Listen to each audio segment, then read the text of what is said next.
So, beta, as you see, today we are going to discuss the industry of JK, that is the silk industry. You know, this there are the lot of the industries in our country. That is the I already discussed with you. Some are handicapped industries. In the handicraft industries, you know, kangri making is the one of them. Paper machi is the one of them. Pashmina shawl is maybe one of them. Embroidery is one of them. Now, silk industry. आप देखो actually जो ये silk होता है ये एक fibre होता है जो हम दिस इंसेक्ट से प्रोड्यूस कर रही है। कुछ फाइबर्स हम प्लांट से प्रोड्यूस कर रहे हैं जैसे कॉटन या जूट। तो एक किस्म का सिल्क जो फाइबर होता है एक्चुअली आप देखो हम एक इंसेक्ट जो होते हैं तो उन इंसेक्ट्स को सिल्क वर्म्स यानी उन को सिल्क वर्म्स बोला जाता है, उनको फीड किया जाता है, उनको रियर किया जाता है, उनके बाद उनसे एक थ्रेड निकाला जाता है। वो डेड होते तो वहां थ्रेड निकलता है, that is known as the silk. और जो इस सिल्क को डिफरेंट प्रोडक्ट्स बना रहे हैं तो उसको बोला जाता है सिल्क इंडस्ट्री, यानी सिल्क के कपड़े वगैरह आपने देखे होंगे तो इनको बोला जाता है सिल्क इंडस्ट्री। जो कॉटन के कपड़े बनाते हैं कॉटन टेक्सटाइल्स, तो J&K is also known for it silk industry. यहाँ पे भी आप देखो कुछ सिल्क इंडस्ट्री एस्टैब्लिश की गई है, कुछ हिस्टोरिकल सिल्क इंडस्ट्रीज है। तो silk industry provides permanent and seasonal employment to large number of people directly and indirectly. यहाँ पे आप देखो सीजनल एम्प्लॉयमेंट भी मिल जाता है और परमानेंट एम्प्लॉयमेंट मिल जाता है। Seasonal employment means in that कि यहाँ पे कुछ ऐसे जो सिल्क रेयरिंग वगैरह होती है ये एक्चुअली सीजनल होती है। तो उसके बाद आप देखो इंडस्ट्री वगैरह में जो काम होता है दैट इज नोन एज वहां पे कुछ परमानेंट काम मिल जाता है या सीजनल काम भी मिल जाता है। तो ये सीजनल भी और परमानेंट यानी दिस एम्प्लॉयमेंट प्रोवाइड कर रहा है। There are the two silk factories in UT of Jammu and Kashmir, यानी लद्दाख में कोई नहीं है। इस जम्मू कश्मीर में आप देखो जो जम्मू कश्मीर यूटी है वहां पे दो सिल्क फैक्ट्रीज एस्टेब्लिश की गई है। एक रामबाग श्रीनगर में है, Rambagh Srinagar, and another is in Jammu, जो एक जम्मू में है और दूसरी आप देखो रामबाग श्रीनगर में बेटा है। The Rambagh was established in 1897, यानी 1897 में जो रामबाग सिल्क फैक्ट्री है वो 1897 में बेटा एस्टेब्लिश की गई है बाय महाराजा रणबीर सिंह, यानी महाराजा रणबीर सिंह जो थे एट दैट टाइम जो यहाँ पे रूल कर रहे हैं। तो 1879 में उन्होंने यहाँ पे एक सिल्क इंडस्ट्री एस्टेब्लिश की है which was one of the biggest silk factory of world at that time.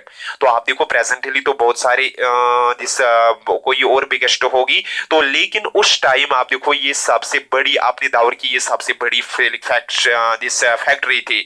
तो जो महाराजा रणबीर सिंह ने 1897 में एस्टेब्लिश की है that is known as the Rambagh silk factory, और जम्मू में भी है लेकिन रामबाग को 1897 में एस्टेब्लिश किया गया है तो जो बिगेस्ट मानी जाती है। तो बेटा आपको कुछ पॉइंट्स यहाँ पे याद रखने हैं कि जो ये यूटी में दो सिल्क फैक्ट्रीज है, एक रामबाग श्रीनगर और दूसरी जम्मू में है। जो रामबाग श्रीनगर की एस्टेब्लिश कब हो चुकी है 1897, किसने इसको एस्टेब्लिश किया है महाराजा रणबीर सिंह, और ये उस टाइम की ये सबसे बड़ी सिल्क फैक्ट्री मानी जाती थी। तो ये बता सिल्क फैक्ट्री के बारे में।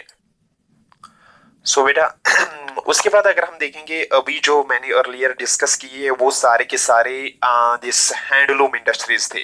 जैसे मैंने पेपर माची बोला वो भी हैंडलूम इंडस्ट्री का पार्ट है, कांगरी मेकिंग है वो भी है, पश्मीना शाल है या सिल्क इंडस्ट्री। आप देखो ये सारे के सारे एक्चुअली आप देखो हैंडीक्राफ्ट है या we can see that is the handloom industry है। तो उनमें अगर हम देखेंगे कुछ दूसरी टाइप इंडस्ट्रीज की हम बात करेंगे फॉरेस्ट बेस्ड, यानी जो इंडस्ट्री J&K में लेकिन उनका रॉ मटेरियल फॉरेस्ट से आ रहा है तो उनको बोला गया forest based industries. So that industries where the raw material comes from the forests are the industries which depend for their raw material on forests that are known as the forest based industries. तो Jammu Kashmir is also known for it is forest based industries. Forests of Jammu Kashmir and Ladakh, जो जम्मू कश्मीर और लद्दाख में forests पाए जाते हैं, supports and sustain various industries. ये support और sustain, support means मदद करना, सस्टेन मीन्स पालना, that means raw material provide कर रही है। Various industries like paper, supports goods, furniture etcetera. ये बहुत सारी इंडस्ट्रीज को जैसे पेपर इंडस्ट्रीज को सस्टेन कर रही है, सपोर्ट कर रही है, या सपोर्ट्स गुड्स जो इंडस्ट्रीज है उनको सस्टेन एंड सपोर्ट कर रही है, और फर्नीचर वगैरह जो बना रही है कंस्ट्रक्टिव दिस फर्नीचर एग्रीकल्चर के लिए या बाकी अदर पर्पस के लिए जो इस्तेमाल किया जाता है उनके लिए ये सपोर्ट कर रही है forests of Jammu Kashmir and Ladakh. तो इन फॉरेस्ट्स पे आप देखो बहुत सारी इंडस्ट्रीज डिपेंड है, तो जो इन फॉरेस्ट्स पे डिपेंड है उनको बोला जाता है दिस फॉरेस्ट बेस्ड इंडस्ट्रीज, और जम्मू कश्मीर में जो इंडस्ट्रीज फॉरेस्ट्स पे बेस्ड है उनको बोला जाता है forest based industries of J&K। तो अगर हम बात करेंगे, हम पूरे इस वक्त इंडिया की बात नहीं कर रहा, हम स्पेशल केस कर रही है जो जम्मू कश्मीर यूनियन टेरिटरी है, तो वो सॉरी दिस यूनियन टेरिटरी के वो दिस इंडस्ट्रीज जो इनके फॉरेस्ट्स पे डिपेंड है, या यूनियन टेरिटरी में जो इंडस्ट्रीज है जो फॉरेस्ट्स पे डिपेंड है उनको बोला जाता है forest based industries of J&K। क्योंकि वो J&K यूनियन टेरिटरी में है तो इसलिए हम इनको बेटा बोलते हैं फॉरेस्ट इंडस्ट्रीज ऑफ J&K। तो बहुत सारी इंडस्ट्रीज है, कौन कौन सी है, सपोर्ट गुड्स इंडस्ट्रीज है, या हम देखेंगे उसके अलावा फर्नीचर इंडस्ट्रीज है या पेपर इंडस्ट्रीज। J&K में ऐसी इंडस्ट्रीज है, पेपर है, सपोर्ट्स गुड्स है, फर्नीचर इंडस्ट्रीज है। ये आपको पता है ये फॉरेस्ट्स पे डिपेंड है, जम्मू कश्मीर के फॉरेस्ट्स पे डिपेंड है, यही इंडस्ट्री जम्मू कश्मीर के है तो इनको बोला जाता है इंडस्ट्रीज ऑफ J&K।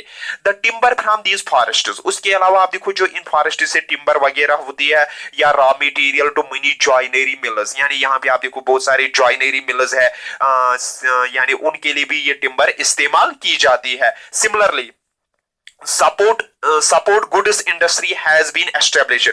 अगर हम देखेंगे हमारे यहाँ J&K में जो सपोर्ट गुड इंडस्ट्रीज है एक एस्टेब्लिश है मीरान साहब जम्मू में भी आप देखो एक सपोर्ट गुड्स है। तो ये मीरान साहब इंडस्ट्री जो है ये सपोर्ट गुड्स इंडस्ट्री है, ये फॉरेस्ट बेस्ड है क्योंकि ये रॉ मटेरियल के लिए फॉरेस्ट पे डिपेंड है, और ये जम्मू कश्मीर की फॉरेस्ट बेस्ड इंडस्ट्री है, या हम देखेंगे जम्मू कश्मीर की इंडस्ट्री है लेकिन फॉरेस्ट बेस्ड, जो कहां पे है मीरान साहब जम्मू। तो अगर आपको बोला जाएगा मीरान साहब जम्मू को किसके लिए फेमस है, ये फॉरेस्ट बेस्ड इंडस्ट्री है, ये जम्मू में लोकेट है और ये एक्चुअली सपोर्ट्स गुड्स बना रही है मीरान साहब जम्मू। उसके बाद बरी ब्रह्मन जम्मू में भी एक और सपोर्ट्स इंडस्ट्री है, सपोर्ट्स गुड्स इंडस्ट्री है। तो I can say that is the this support good industry have been established at the Miran Sahib Jammu and in Anantnag. आप देखो अनंतनाग भी आप देखो बहुत ही फेमस है सपोर्ट गुड इंडस्ट्रीज के लिए। वैली में आप देखो कश्मीर डिवीजन में अनंतनाग में बहुत सारी सपोर्ट गुड इंडस्ट्रीज है जो इन फॉरेस्ट्स पे डिपेंड है, मीरान साहब जम्मू में भी एस्टैब्लिश की गई है। And number of support goods industries in private sector manufacturing. उसके अलावा आप देखो private sector this support good industries भी है।